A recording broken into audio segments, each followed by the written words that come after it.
misalnya sebut saja misalnya DKI gitu. Nantilah, Ya. kan Oktober ini nanti Betul. DKI. Yang diambil itu adalah orang yang memang Maju di 2024 itu kan. belum bisa dinyatakan. Ya, tapi kan dalam definisi Bawaslu jadi sah kan? Karena belum Itu belum dinyatakan tindakan yang tidak masuk netral. tahap. Kalau kemudian PJ tersebut melakukan pelanggaran atau kemudian berpihak, siapa yang berhak menegur?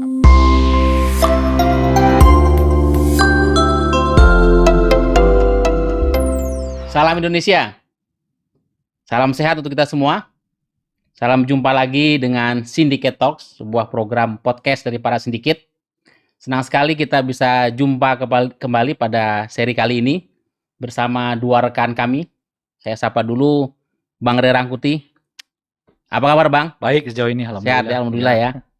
Mas Alwan Olariwan Tobi. Siap, Mas. Ya, siap.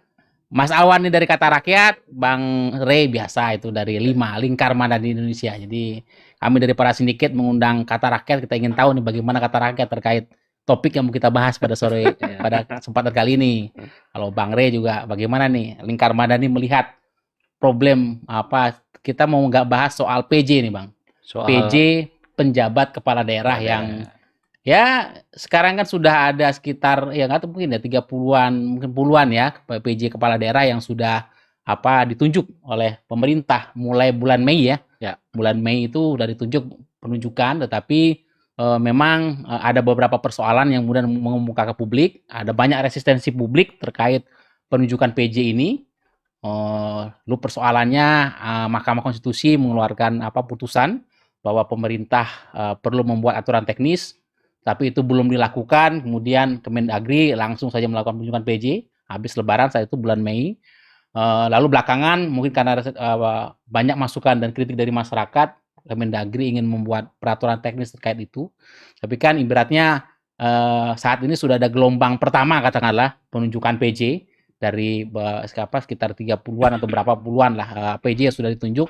Kita perlu cek lagi datanya berapa jumlahnya, dan nanti akan ada gelombang berikutnya untuk penunjukan PJ kepala daerah. Kita berharap kan gelombang yang pertama ini ibaratnya PJ penjabat kepala daerah ini kan yang ditunjuk langsung, ditunjuk oleh pemerintah karena appointed, baik pemerintah pusat, itu kan tanpa ada aturan teknisnya nih, Mas Alwan, Bang Rey. Nah ini kan kita berharap karena Kemendagri katanya akan membuat Permendagri untuk aturan teknis penunjukan PJ, kita berharapnya sebelum nanti gelombang berikutnya nih, yang mungkin bulan Oktober atau setelah Agustus ini akan ada penunjukan PJ, kita berharap mekanismenya sudah mengadopsi peraturan teknis yang akan segera dikeluarkan. Tapi sampai sekarang kan kabarnya waktu itu sudah finalisasi, sudah menerima masukan publik, tapi sampai sekarang kan belum ada kabarnya nih. Nah, sejauh ini bagaimana Mas Alwan dan Bang Rey melihat penunjukan yang pertama nih, ya penunjukan PJ yang gelombang pertama, yang katakanlah tanpa aturan teknis. Nah, kita harapkan nanti gelombang kedua penunjukan PJ dengan mengakomodasi aturan teknis. Nah, sebelumnya kita bahas dulu yang pertama nih, misalnya kira-kira ada problematik apa, lalu bagaimana nanti terkait resistensi segala macam, dan itu bisa diantisipasi dengan aturan teknis, dan bagaimana nanti periode yang kedua nih, kira-kira apa yang kira-kira perlu kita cermati bersama terkait PJ untuk nanti gelombang kedua ini. Kalau memang poinnya gini kira-kira Bang Rey, betulkah akan aturan teknis itu keluar benar sehingga itu mengakomodasi aspirasi masyarakat, atau jangan-jangan nanti aturan teknis juga nggak ada nih, tetap berjalan sesuai ini. Kalaupun nanti ada aturan teknis, berarti kan ada dua ini nih, dua standar nih, ada PJ yang tanpa aturan teknis, kemudian PJ dengan aturan teknis. Tapi paling kita lihat dulu nih, mungkin kita evaluasi dulu nih. Kan sudah 3 bulan nih Bang, bulan Mei, April, Mei, Juni, Juli, Agustus. Udah 3 bulan nih, harusnya Agustus ini harusnya ada evaluasi kan 3 bulanan nih. Nah, kira-kira bagaimana Bang Rey ngelihat atau Mas Alwan dulu? Bang Rey dulu deh. Ini evaluasi 3 bulan ini gimana nih? Terkait PJ kita ini seperti apa?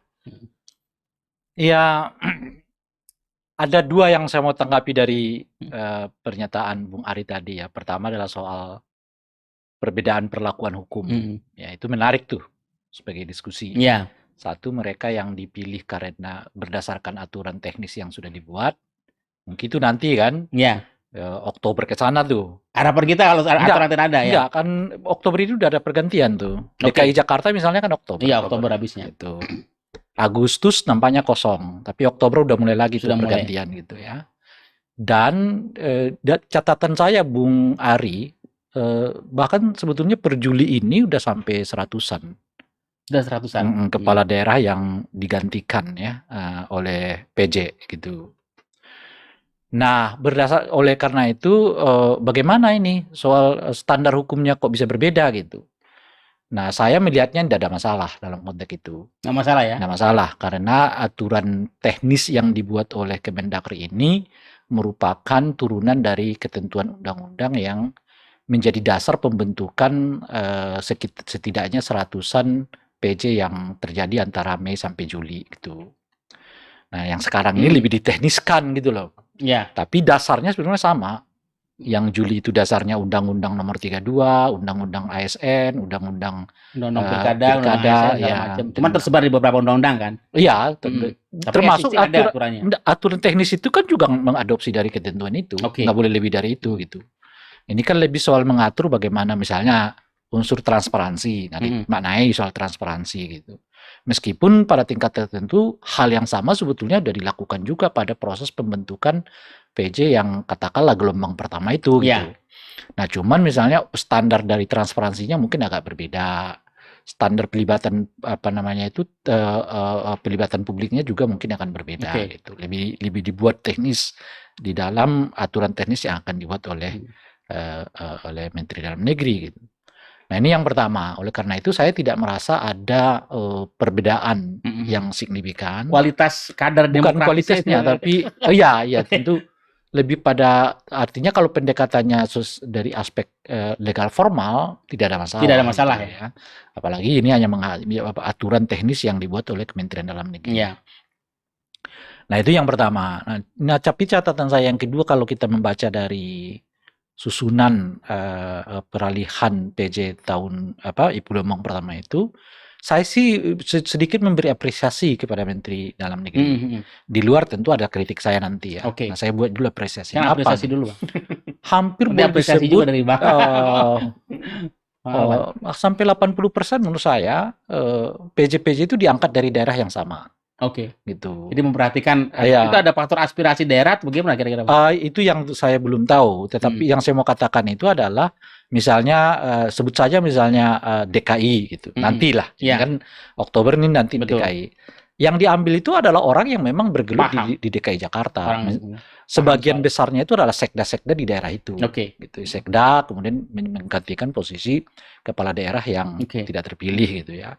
Yang lain kalau misalnya di tingkat kabupaten kota turun dari provinsi.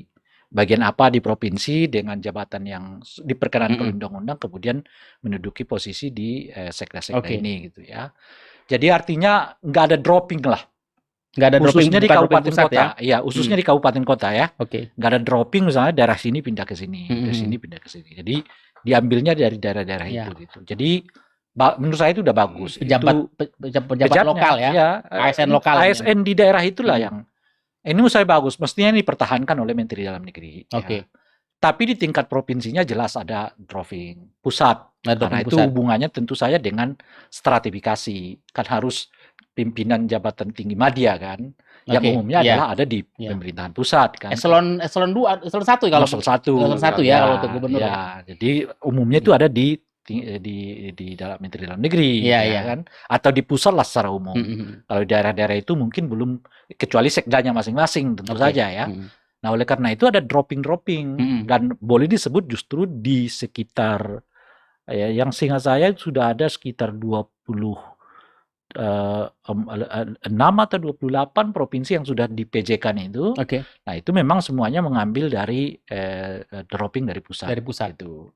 Nah, oleh karena itu saya mengatakan 80%-nya sebetulnya sesuai dengan daerah orang yang menguasai daerahnya masing-masing itu. Tapi di luar itu ada kritik kita.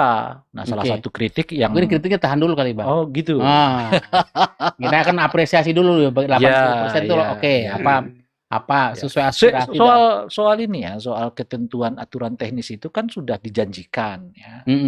Jadi Agustus paling lambat itu sudah keluar kata Menteri Dalam Negeri. Iya. Nah, ya Harapan tinggal kita tunggu nih ya. dalam waktu dekat ini aturan Ya, PJ segera di ya, Permendagrinya segera ya, dikeluarkan, Bang ya. ya. Oke. Oke, Mas Alwan, tadi kan apresiasi tuh bahwa ada tokoh lokal yang memang diakomodasi, yang paham daerahnya, diambil yang memang dari tokoh-tokoh lokal ya. Kecuali beberapa provinsi ini. Kalau Mas Alwan ini ngeliatnya bagaimana dari gelombang pertama PJ sejak bulan Mei ini, kira-kira pola penunjukan gimana, dan mungkin bisa lihat mungkin ada faktor kinerja yang bisa kita potret, karena paling tidak kalau kita mau ikut mengevaluasi ini 3 bulan ini, kira-kira ada nggak capaian yang menonjol atau daerah yang kelihatan yang memang performanya baik ya, cukup memang oke, promising gitu ya, atau memang ada catatan kritis lain untuk evaluasi 3 bulan nih. Atau apresiasi dulu lah kira-kira bagaimana nih sebelum kita melakukan kritik ya. Ya menarik tadi disampaikan Bang Rai itu memang ada satu terobosan soal penunjukan kepala daerah di 26 daerah yang sudah dilakukan oleh Mendagri itu. Mayoritas mengambil pejabat-pejabat lokal yang memang notabene dia selama berkarir di dunia ASN menjabat di daerah tersebut. Artinya problem-problem tata kelola pelayanan dan pembangunan daerah tersebut setidaknya dia sudah memahami. Tetapi kan juga ada beberapa hal yang kemudian kalau tadi Mas Ari mengatakan bahwa ini penunjukan gelombang pertama untuk 26 daerah dan nanti harus ada penunjukan gelombang kedua dengan 2 standar hukum yang berbeda, ada yang menggunakan standar teknis dan ada yang tidak menggunakan standar teknis kan. Nah, kan harapan kita tidak terjadi problem yang kemudian menjadi satu riak-riak publik ya. Kasuistik misal apa yang terjadi di Sulawesi Tenggara di Kabupaten Muna Selatan itu kan gubernur menolak untuk melantik bupati tersebut. Nah, itu kan mestinya tidak juga terjadi di gelombang kedua.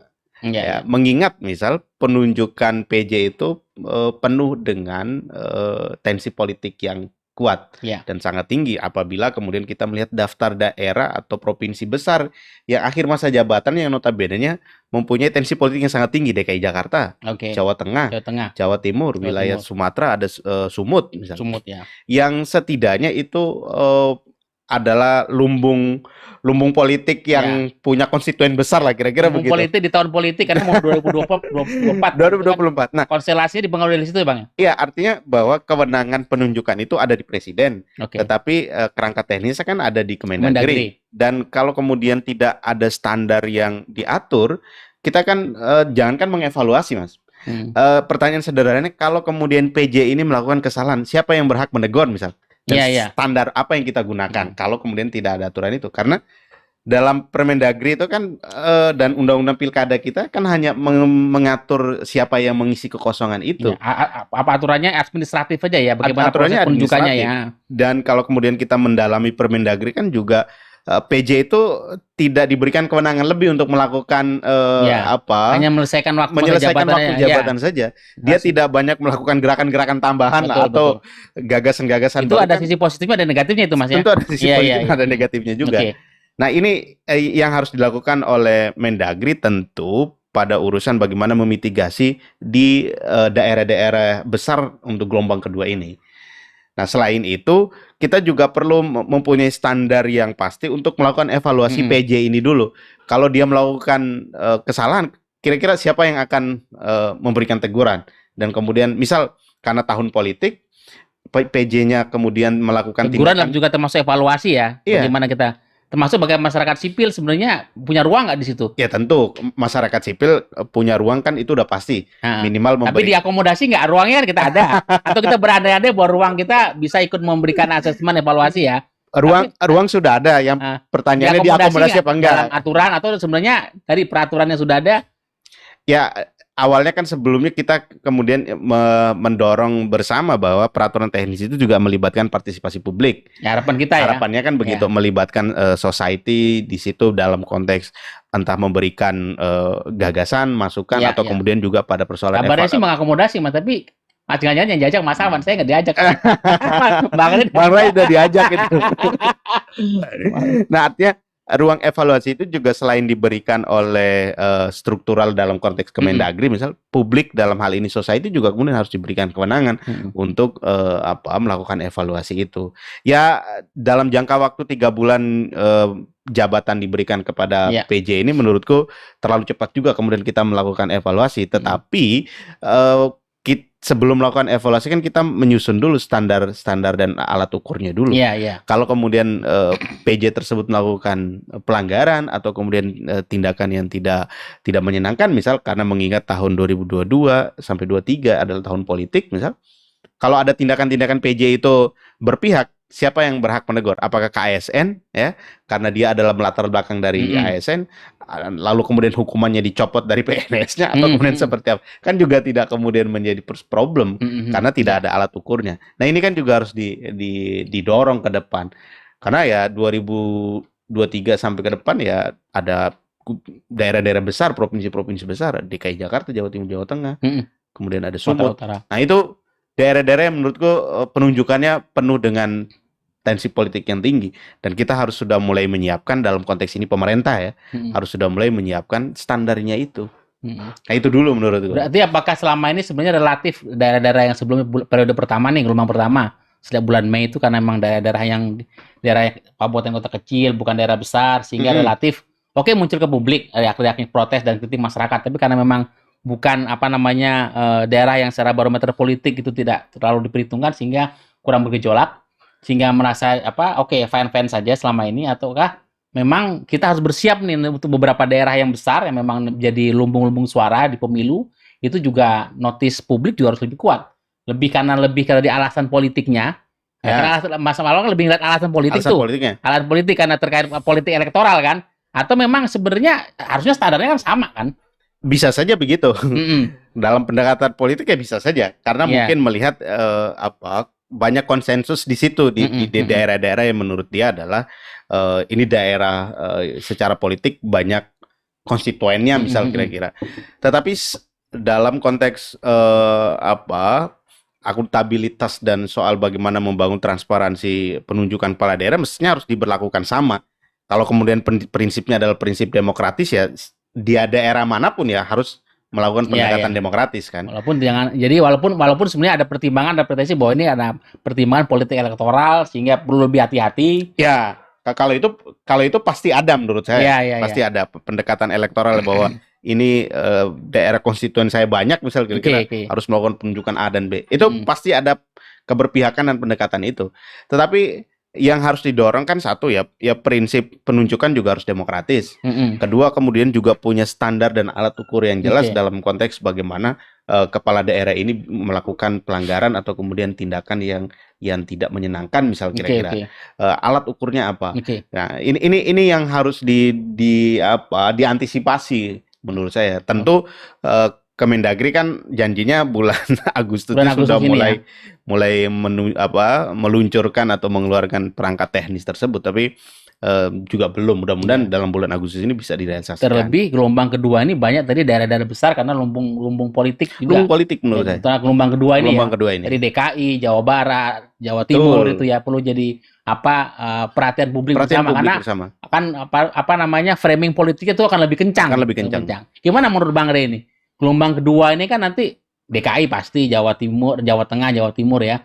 Daerah-daerah yang mana lumbung suara politik ya, terkait dengan tahun politik ya. Ini kan tentu Kemendagri, pemerintah itu tuh nggak boleh asal kan. Satu sisi pasti mereka punya kepentingan untuk pasti kan sah-sah saja dalam politik punya kepentingan politik. Bagaimana kepentingan politik terkait elektoral itu dikondisikan katakanlah. Tapi kan juga harus mengakomodir prinsip-prinsip demokrasi kan. Kira-kira satu sisi kan sah-sah saja kepentingan itu sah-sah saja gitu Bang. Buat saya. Tapi bagaimana sebenarnya itu dilakukan secara hati-hati, proper, supaya juga publik juga bisa ikut mengawasi, supaya ya tadi bukan kemudian politik kekuasaan yang kemudian mendominasi untuk proses PJ, terutama untuk gelombang kedua ini Bang. Ya intinya itu memang diatur di aturan teknisnya itu seperti apa gitu. Ya. Makanya kan yang belum diakomodasi di aturan yang sudah existing atau gimana Bang? Ya sebetulnya secara umum sudah. Nah, cuma perlu ada tambahan-tambahan yang makanya penguatan. Apakah aturan itu sesuai dengan prinsip demokratis atau tidak gitu. Karena kan misalnya proses penunjukan itu kadang-kadang cuma 2 hari 3 hari. Oke. Nah, karena apa gitu? Ada kadang-kadang misalnya kasus dari TNI aktif lalu disipilkan 3 hari berikutnya dipilih jadi jadi pejabat gitu. Nah, apakah proses-proses seperti itu yang seolah-olah hanya sekedar memenuhi syarat ketentuan perundang-undangan gitu ya, itu disebut demokratik atau tidak gitu. Tapi karena nggak ada aturannya, ya itu terjadi, itu dibolehkan gitu. Meskipun dia tentara aktif, lalu disipilkan, ditempatkan di jabatan-jabatan yang sesuai dengan jabatan yang memungkinkan dia di PJ-kan gitu. Kan harus dinaikkan eselonnya juga kan, atau jabatannya dulu gitu.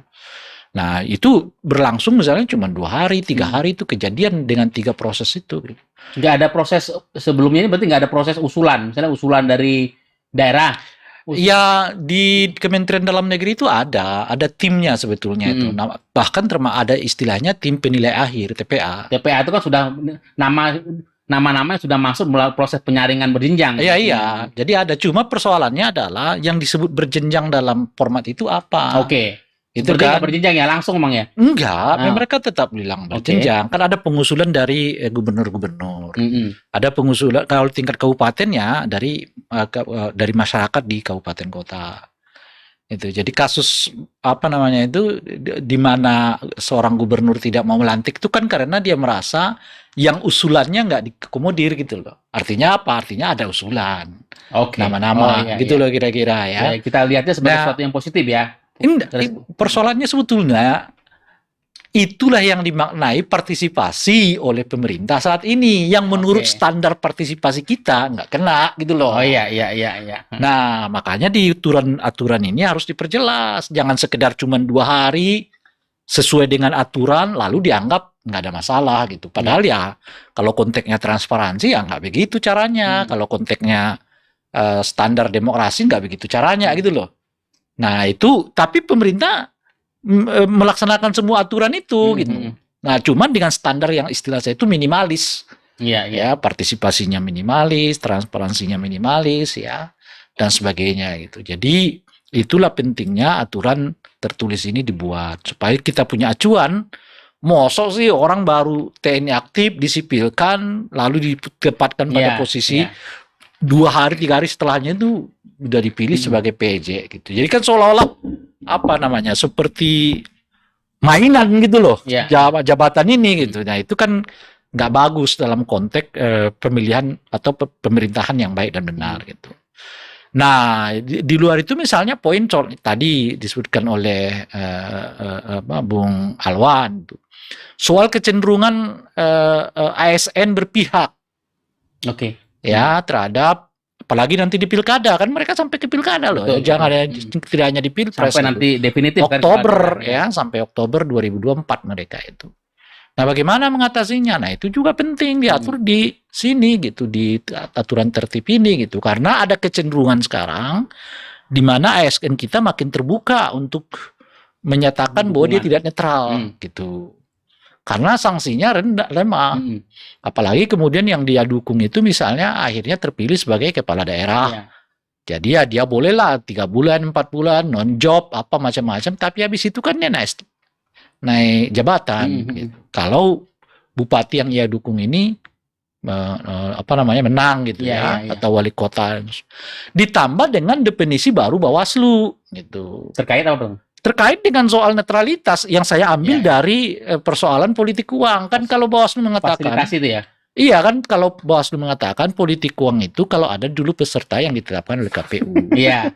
Kalau peserta definitif atau masa baru kampanye ya berlaku hukum pemilu. Hukum pemilu. Kayak gitu. Tapi kalau belum ada nggak berlaku. Makanya saya katakan kalau begitu kalau ada ASN yang tiba-tiba mengatakan saya akan dukung si A, si B dan si C dan si A, si B dan si C ini belum ditetapkan sebagai peserta pemilu atau pilkada, belum bisa dinyatakan dia tidak netral. Iya. Menurut tafsir Bawaslu. Iya, yang menurut tafsir Bawaslu itu. Jadi yang menurut dengan mekanisme demokrasi elektoral pun dibatasi ya. Dipersempit. Ya. Apalagi ini yang penunjukan langsung kan. Iya. Nah, ini tantangan terbesarnya. Betul. bagi siapa gitu? Selain tentu bagi demokrasi kita, ya bagi Menteri Dalam Negeri. Ya. Kenapa tantangan besar? Loh, kalau nanti ASN yang ditunjuk tuh benar-benar begitu, bagaimana? Ya. Dia udah sadar nih kalau menurut Bawaslu ini belum disebut sebagai tindakan yang yang melanggar aturan. Ya. Jadi dia teriak-teriak saya. Kecuali dia masuk partai politik, jelas dia berpartai. Betul. Kalau itu kan melanggar prinsip netralitas gitu. Tapi kalau cuma mendukung. Atau sama ketika kepala daerah menjabat, dia melakukan pengondisian atau upaya mobilisasi untuk mendukung calon kepala daerah tertentu yang mau maju di 2024. Itu belum bisa dinyatakan. Ya, tapi kan dalam definisi Bawaslu menjadi sah kan? Ya, makanya kalau dalam definisi Bawaslu itu perlu ada aturan dari kan. Makanya dalam definisi Bawaslu itu belum dinyatakan melanggar aturan. Karena itu belum dinyatakan tindakan yang tidak netral tahapan pemilu dalam definisi Bawaslu. Bukan tahapan pemilu. Sebelum ada penetapan pasangan atau peserta pemilu. Kalau tahapan itu kan dimulai dari pendataan pemilih. Pendataan pemilih baru kemudian pendaftaran macam-macam dan seterusnya gitu. Jadi singkat sebetulnya yang disebut dengan netralitas itu usianya paling 6 bulan 7 bulan gitu ya. Sejak ada calon definitif atau peserta definitif, itu hukum pemilunya berlaku. Itu masih dipersempit lagi masa kampanye. Menurut tafsir Bawaslu gitu ya. Menurut tafsir Bang Bawaslu kayaknya perlu ini nih soal Bawaslu ya. Kurang move on. Ini penting bagi kita untuk mengingatkan juga Bawaslu, sikap mereka itu berimplikasi terhadap desain demokrasi yang kita bayangkan gitu. Betul. Ketika kita mau mencoba melawan tanda kutip ya politik uang, anti ketidaknetralan aparatur sipil yang meningkat loh ya. Lihat di Pilkada 2020.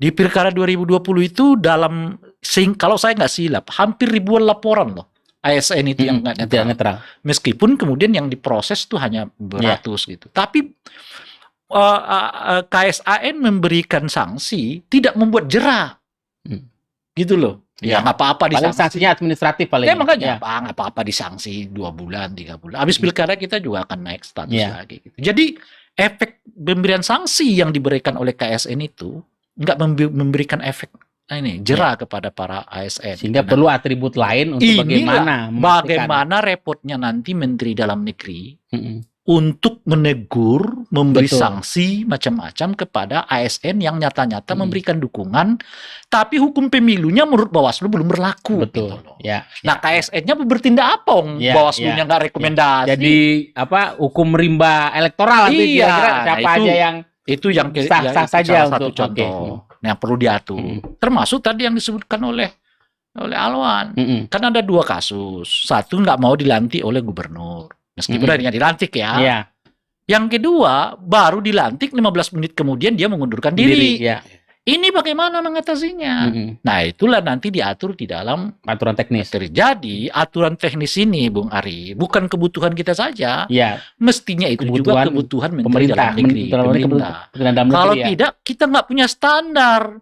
Nah, itu ASN yang baru dilantik 15 menit mengundurkan diri, bagaimana menyikapinya? Kan Menteri Dalam Negeri nggak bisa berbuat apa-apa. Iya, betul. Ya, kalau ada aturan teknisnya dia bisa tegur, nggak boleh begitu.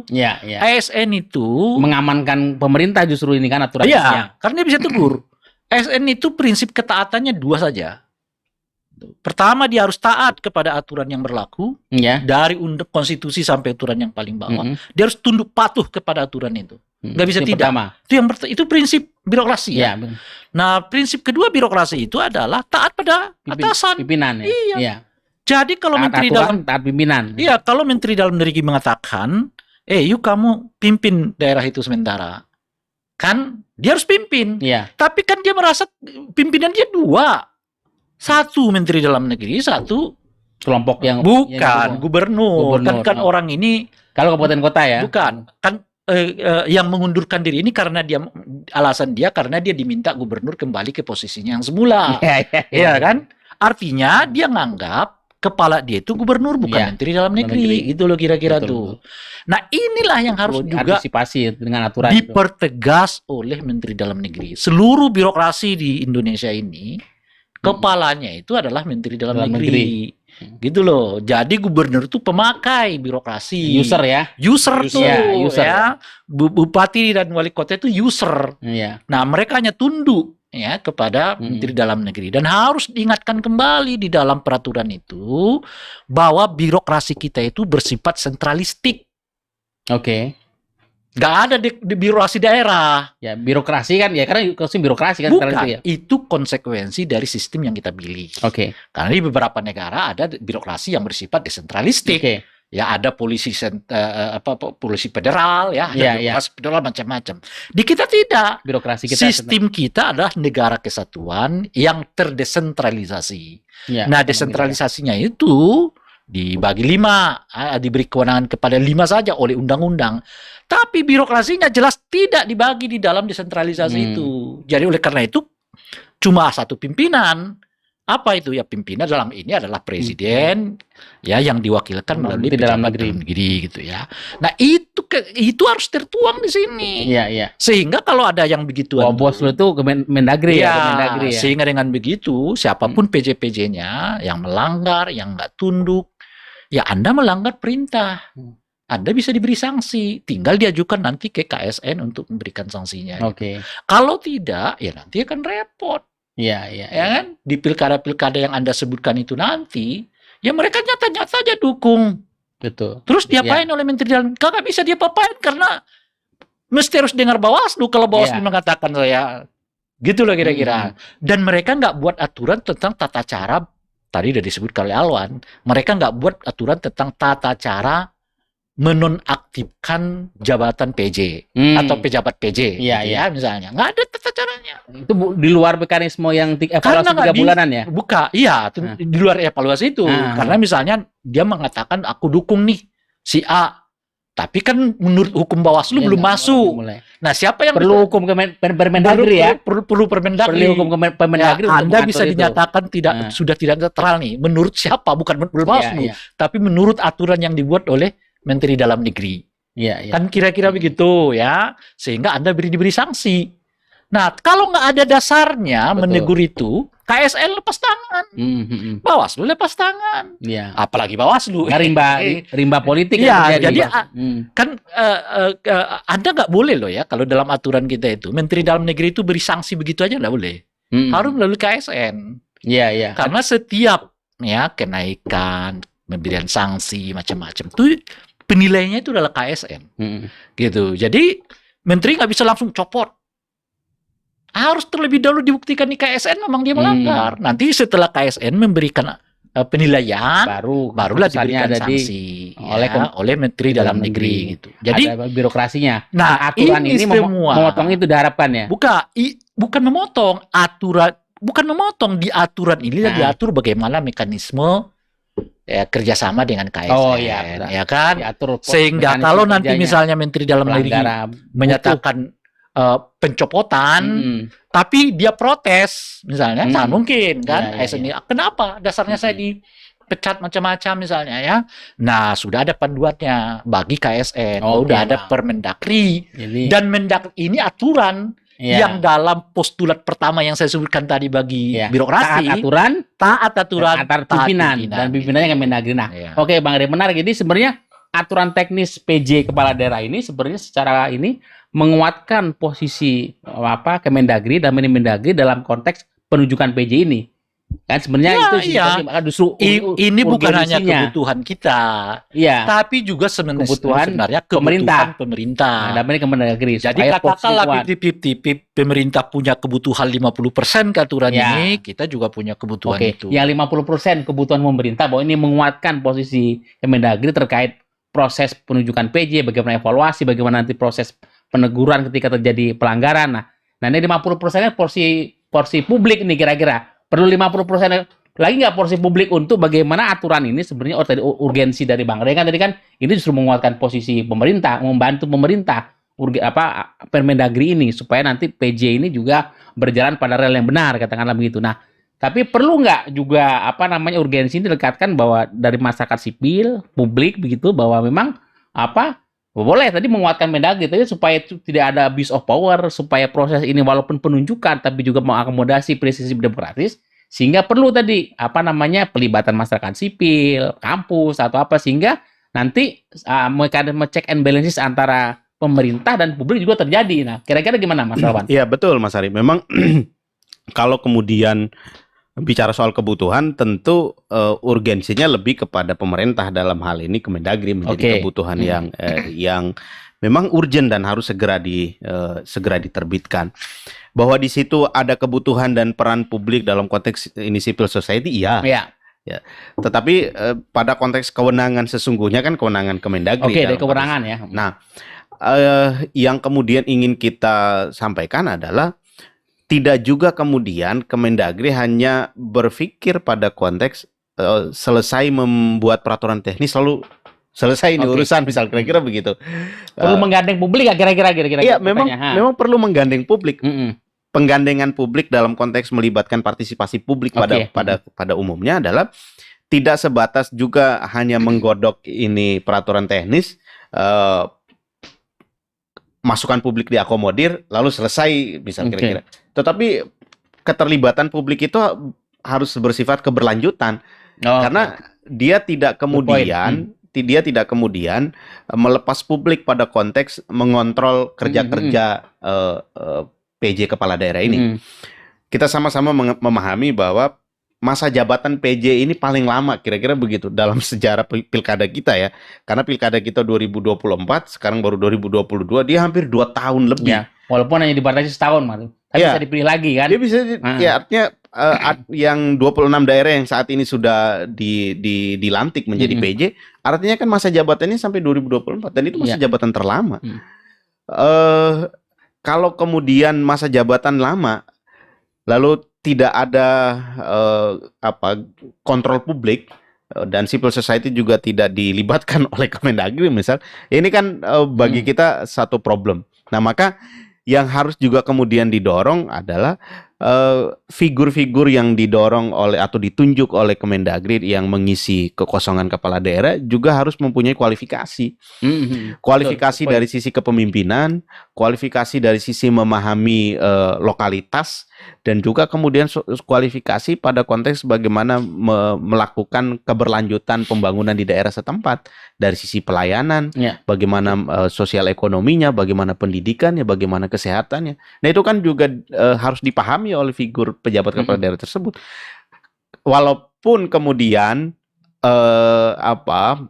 kerja-kerja PJ itu sudah dibatasi, tetapi kan itu kerja yang juga harus sudah dilakukan semestinya oleh kepala daerah. Nah, jangan sampai kemudian PJ-PJ yang ditunjuk ini tidak memiliki kualifikasi itu, sehingga PJ itu tidak punya tantangan menurut saya. 2 tahun loh mereka bekerja. Kalau kemudian kerjanya hanya didorong untuk memfasilitasi pilkada siapa ke depan yang tadi Bang Ray sebut keterlibatan ASN, ya sayang sekali.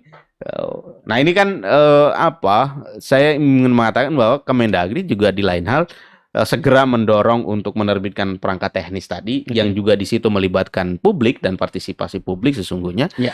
Setelah kerangka teknis itu diterbitkan, publik tetap dilibatkan, partisipasi tetap harus dilibatkan pada upaya memberikan kontrol evaluasi tadi itu. Nah, di lain hal penunjukan kepala daerah juga harus memperhatikan standar kemampuan, ya, dan kualifikasi soal track record, soal standar kepemimpinan, bagaimana kemampuan melayani, kemampuan menyelesaikan problem lokal, kualitas melakukan pelayanan kesehatan dan pendidikan dan sebagainya. Itu menjadi terkait penting. Akseptabilitas publik ya. Sebenarnya bagaimana nanti PJ kepala daerah ini juga mungkin bagaimana kinerjanya juga secara aturan dan tadi pimpinan tadi 2 faktor tadi kata Bang Ray itu memang terpenuhi. Tapi juga aspek akuntabilitas publik ya. Publiknya harus itu juga dipenuhi ya.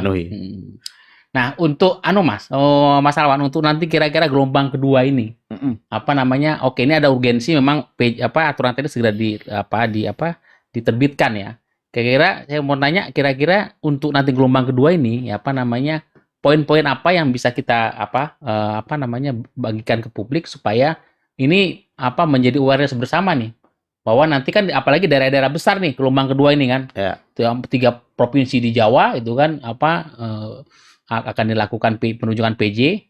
Apakah bukannya mekanismenya perlu agak berbeda gitu misalnya, atau diperbarui misalnya kan selama ini kan ada Bang Rey juga aspirasi dari DPR nih, kalau ada DPRD kabupaten kota atau DPRD provinsi, juga ada masukan dari pemerintah. Perlu nggak juga ada masukan dari publik, usulan-usulannya, sehingga nanti ada beberapa versi, sehingga tadi proses penjaringan berjenjangnya itu, sehingga nanti sampai pada TPA, tim penilai akhirnya itu memang itu menjadi proses penyaringan yang berjenjang, tidak hanya 1-2 hari saja. Nah, untuk paling tidak kita bisa berikan untuk sebagai masukan juga untuk aturan teknis dan juga antisipasi supaya gelombang kedua ini tadi memenuhi harapan publik ya, akseptabilitas publik, akuntabilitas publik untuk PJ, apalagi kan pertaruhannya besar nih. Besar. Pertaruhan Kan daerah besar semua. daerah lumbung-lumbung suara, lumbung politik nih. Iya. Ya, untuk gelombang kedua nih. Gimana? Iya, ya menurutku mitigasi sederhananya memang sebelum penunjukan kerangka teknis itu sudah harus harus sudah mulai diterbitkan. Nah, menerbitkan kerangka teknis itu sebelum waktu penunjukan itu juga perlu untuk melibatkan publik menurut saya. Misal gini, para sindiket atau Bang Rey perlu kemudian dimintain pendapat dalam konteks bagaimana menyusun kerangka teknis. Itu menjadi orientasi sesuai kata rakyat. Apa kata 5, apa masukan para, sehingga sesuai dengan kata rakyat. kan gini. Ruang civil society itu kan sebatas himbauan saja kita ini, karena karena civil society tentu tidak punya, kita tidak mandatori ya. Iya, kita tidak mandatori dan tidak tapi paling tidak bisa memberi warna lah.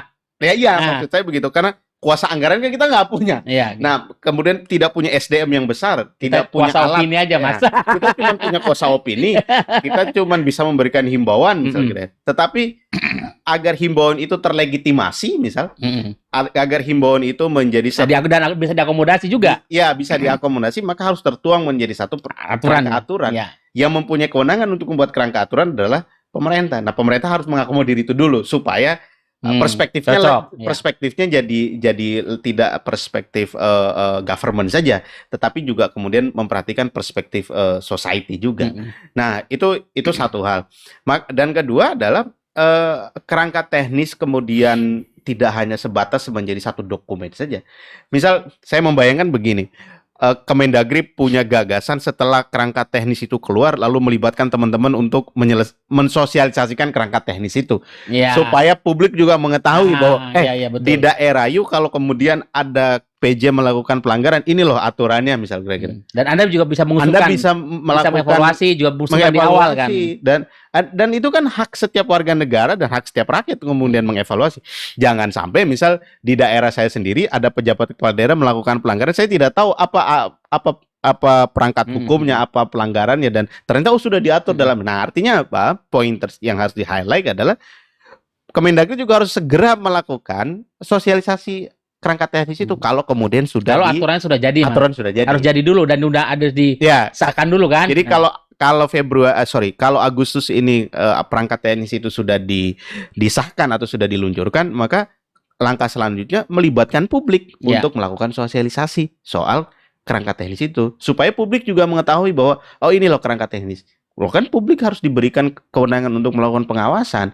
Kalau Bang Rey sudah punya harapan yang tidak terlalu banyak terhadap Bawaslu, kita serahkan saja ke Kemendagri dan ke publik untuk melakukan pengawasan soal apabila PJ kepala daerah melakukan pelanggaran ASN misalnya. Nah, itu jadi harus juga mensosialisasikan perangkat teknis itu. Baik, good point, Bung Alwan. Bang Rey, jika Agustus ini, jadi sebelum Oktober, sebelum gelombang kedua, aturan teknis juga tidak diwujudkan, tidak segera di Permendagri ini jadi, tidak jadi begitu, kira-kira janganlah konsekuensinya seperti apa? Intinya jangan misalnya apa yang terjadi? Dia harus dibuat, harus ada. Jadi gelombang kedua ini harus sudah ada dilaksanakan melalui aturan teknis itu. Jadi menurut saya jangan kita berandai jika-jika. Harus. Maksudnya kan dari worst scenario, kalau memang itu terjadi, apa yang bisa kita lakukan, Bang Rey? Itu perintah Mahkamah Konstitusi kan, meskipun itu hanya dalam catatan kan. Jadi harus tetap dilakukan. Oleh karena itu, saya termasuk menurut saya apa yang rentan di daerah-daerah yang Anda sebutkan itu tadi, itu adalah soal netralitas ASN-nya. Gitu. Karena itu kan daerah-daerah yang memiliki kecenderungan politik yang sangat kuat.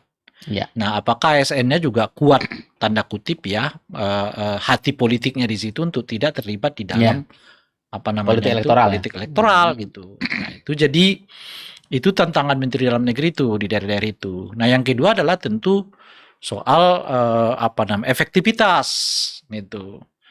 Nah, efektivitas dalam pengertian apa? Ya, dia menteri dapat melakukan kontrol dengan sangat efektif kepada daerah-daerah ini kan. Nah, tapi saat yang bersamaan juga daerah-daerah ini terpusat perintahnya. Kan sebetulnya dengan PJ ini menguntungkan pemerintah. Kenapa menguntungkan pemerintah? Tapi kita juga harapkan juga menguntungkan publik dan masyarakat, Bang. Dua hal lah. Ya prosesnya itu kan di kita. Kan kalau soal kerja-kerjanya kan sudah diatur oleh undang-undang. Ada 4 yang nggak boleh mereka lakukan kan, PJ-PJ ini kan. Nggak boleh membuat aturan baru, nggak boleh melanggar aturan yang sudah dibuat oleh kepala daerah yang sebelumnya, kan nggak boleh menetapkan anggaran baru, kan sudah ada. Jadi kan sebetulnya administratif aja. Tapi kan masalahnya bukan pada aspek itu. Nah, artinya masyarakat dalam konteks itu nggak perlu khawatir karena kerja dari pejabat ini sudah dibatasi. Sudah role-nya sudah jelas. Jelas gitu. Nah, yang perlu itu apa ya? Itu tadi kalau dia punya kecenderungan politik. Iya. Nah, itu satu. Yang untung pembatasannya itu ya, Bang. Ya, kalau yang untung bagi pemerintah pusat apa?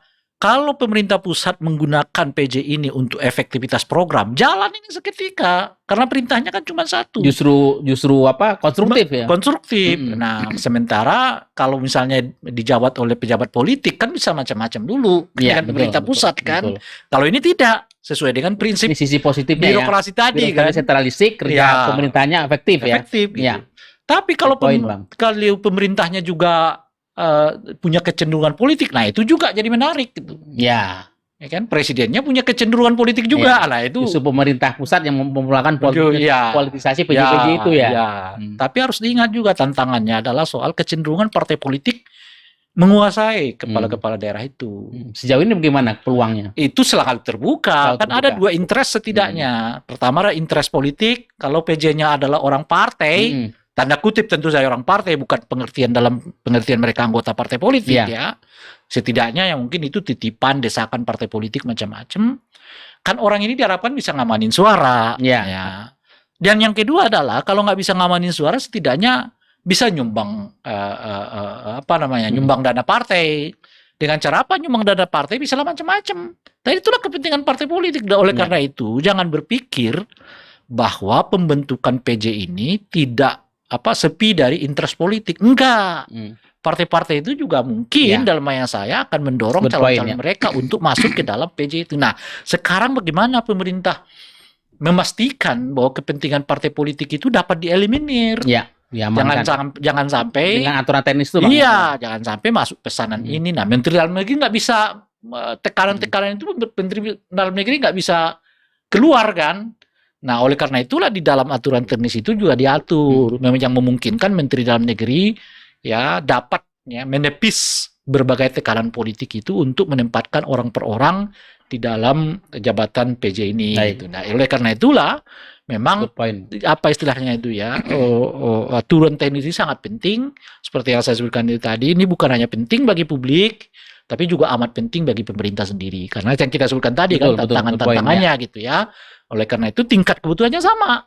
Pemerintah 50% berkebutuhan pada aturan teknis ini, publiknya juga 50%. Nah, oleh karena itu saya nggak berpikir pemerintah nggak membuat, karena akan membuat dia sibuk sendiri. Betul. Justru akan menyulitkan dirinya. Kasusnya seperti yang terjadi di Banggai Kepulauan kan, tiba-tiba 15 menit mundur, ya kan? Jadi aturan teknis sudah menjadi keniscayaan. Nanti di partai dia buat aturan yang melanggar ketentuan perundang-undangan, diberhentikan oleh Menteri Dalam Negeri.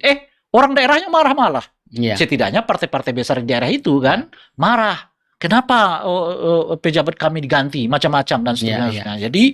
Jadi aturan ini sendiri akan melindungi. Jadi payung hukum untuk proses PJ sampai dengan nanti pemilu 2024. Dan itu juga melindungi pemerintah sendiri.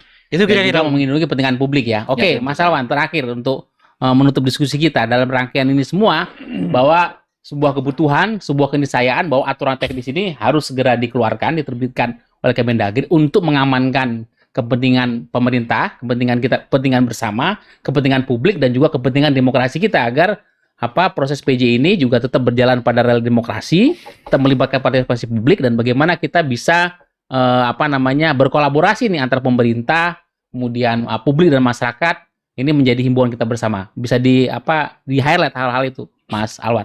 Iya, memang penunjukan kepala daerah itu kental dengan nuansa politik, iya. Iya. Mengingat 2024 adalah tahun politik. Good point ya. Tetapi tidak juga kemudian menafikan prinsip demokrasinya. Ya, good point. Nah, bahwa kemudian prinsip demokrasi itu harus terpenuhi, maka harus punya alat dan standar-standarnya. Salah satu standar yang harus digunakan adalah segera kemudian menerbitkan perangkat teknis yang tadi Bang Ray sebut, bahwa ini tidak hanya menjadi kebutuhan publik, tapi tentu menjadi kebutuhan juga dari pemerintah, supaya mengaturnya itu lebih pasti. Walaupun payung hukumnya jelas. Payung hukumnya jelas. Walaupun PJ ini dia sudah diatur jalannya harus begini. Tidak boleh kamu keluar dari rel yang sudah diatur. Tetapi kalau kemudian kasuistik yang kita temui di periode-periode sebelumnya atau di tahun-tahun sebelumnya, bahwa problem ketidaknetralan seorang kepala daerah dan lain sebagainya, apa alat ukurnya dan apa punishment yang harus kita berikan dengan menggunakan perangkat hukum yang mana? Nah, ini kan harus sudah ada. Nah, maka kemudian perangkat teknis itu harus sudah diterbitkan. Juga kemudian menjadi tugas Kemendagri menurutku untuk mensosialisasikan barang ini. Agar kemudian tersosialisasikan, maka butuh tangan-tangan untuk segera mensosialisasikan.